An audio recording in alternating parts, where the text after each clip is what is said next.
বাংলাদেশের সমর্থনে বিশ্বকাপ প্রস্তুতি স্থগিত করল পাকিস্তান। এটা কি বলা হয় বন্ধু দেশ পাকিস্তান, যেখানে আমরা বই পুস্তক এবং কি ছোট থেকে জেনে আসতেছি আমাদের বন্ধু দেশ ভারত। ভারত যদি আমাদের বন্ধু দেশ হইতো তাহলে কি আইপিএল থেকে মোস্তাফিজুর রহমানকে বাদ দিত?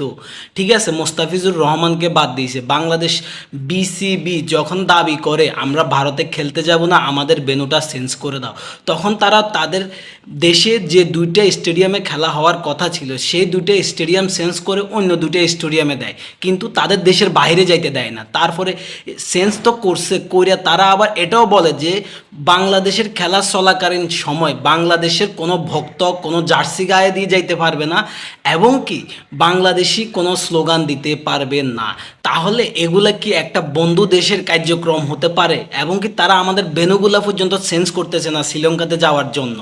এটা কি আমাদের বন্ধু দেশ? 1971 সালে আমার দাদার দাদার 14 গোষ্ঠী কি করছে না করছে সেই দোষগুলো যদি এখন 2026 সালে এসে সবগুলো আমার ঘাড়ের উপরে চাপাই দেন, তা কি হবে? তখনকার আমলের আমার দাদার 14 গোষ্ঠী ছিল একরকম, এখনকার আমলে আমি হচ্ছি একরকম।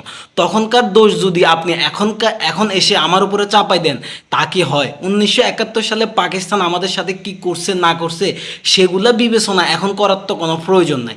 এখন বর্তমানে পাকিস্তান আমাদের সাথে কেমন আচরণ করতেছে, আমাদের সাথে কেমন ব্যবহার করতেছে সেগুলা বিবেচনা করে পাকিস্তানের সাথে আমাদের সম্পর্ক বজায় রাখা উচিত আমি বলে মনে করি।